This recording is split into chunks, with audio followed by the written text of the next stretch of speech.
नमस्कार, जय Jagannath. Welcome to my channel trolley kitchen and creativity. चलतु आज बनैबा रज स्पेशल पोड़पिठा बिना जंतणी रे अति सहजरे आमे घरे बनैबा पोड़पिठा।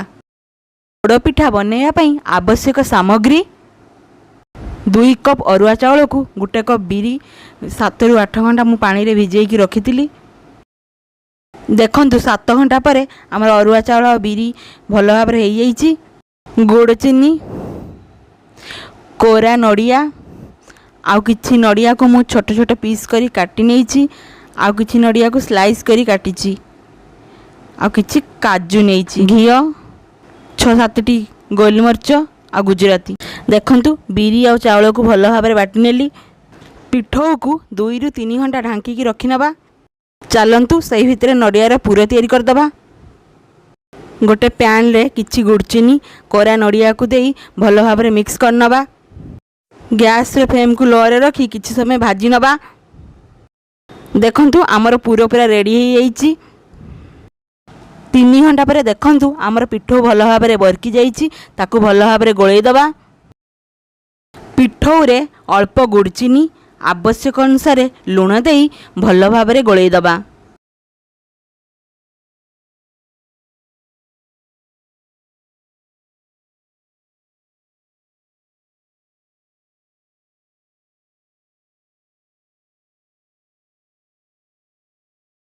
सेथिरे किछि नड़िया पूर को देई भल भाव रे गोळेई दबा। सेथिरे गोटे चामच अदा छेंचा सेथिरे किछि कोरा नड़िया काटी रखिथिबा छोट छोट नड़िया खंड को पकेई दबा। किछि काजू देई दबा। गोटे चामच गोलमरीच गुंड 2 चामच देसी घी को देई भल भाव रे गोळेई दबा।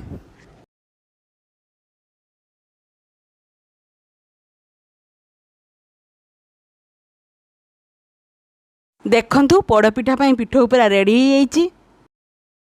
गोटे नॉनस्टिक रो पैन नबा। सेतिरे कदली पत्र दे दबा। कदली पत्र रे 2 चामच देसी घी दे दबा।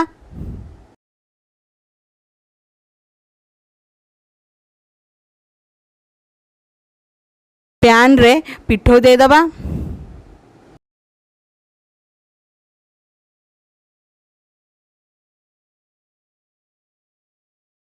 मझिरे नड़ियार पूर को चारिपटे दे दबा।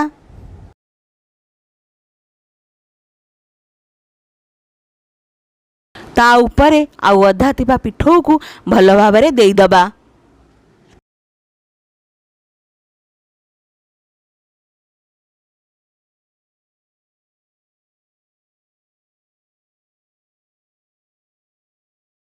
पिठा उपरे कोरा नड़िया कटा नड़िया काजू को देई भल भाव रे सजेई दबा।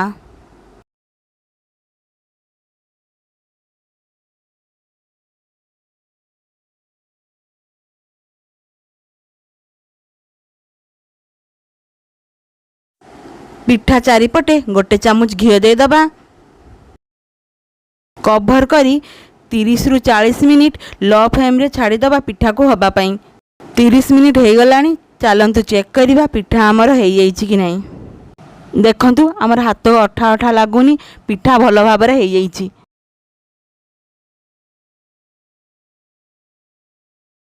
पिठा ठंडा हला परे ताको पीस पीस करी काटी दबा।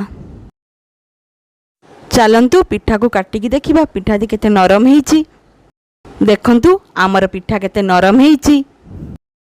देखंतु आमर रज स्पेशल पुर दिया पोड़ पिठा पूरा रेडी होईची। आपण माने भी घरे बनै पारिबे अति सहजरे बिना जंतणी रे बिरी चाउलर पुर दिया पोड़ पिठा। आपण मानकु मोर रज स्पेशल पुर दिया पोड़ पिठा केमती लागिला कमेंट करी निहाती जणाइबे। जदि आपनको मो रेसिपीटी भल लागितिबो ताले लाइक शेयर सब्सक्राइब करिया को भूलिबे नहीं।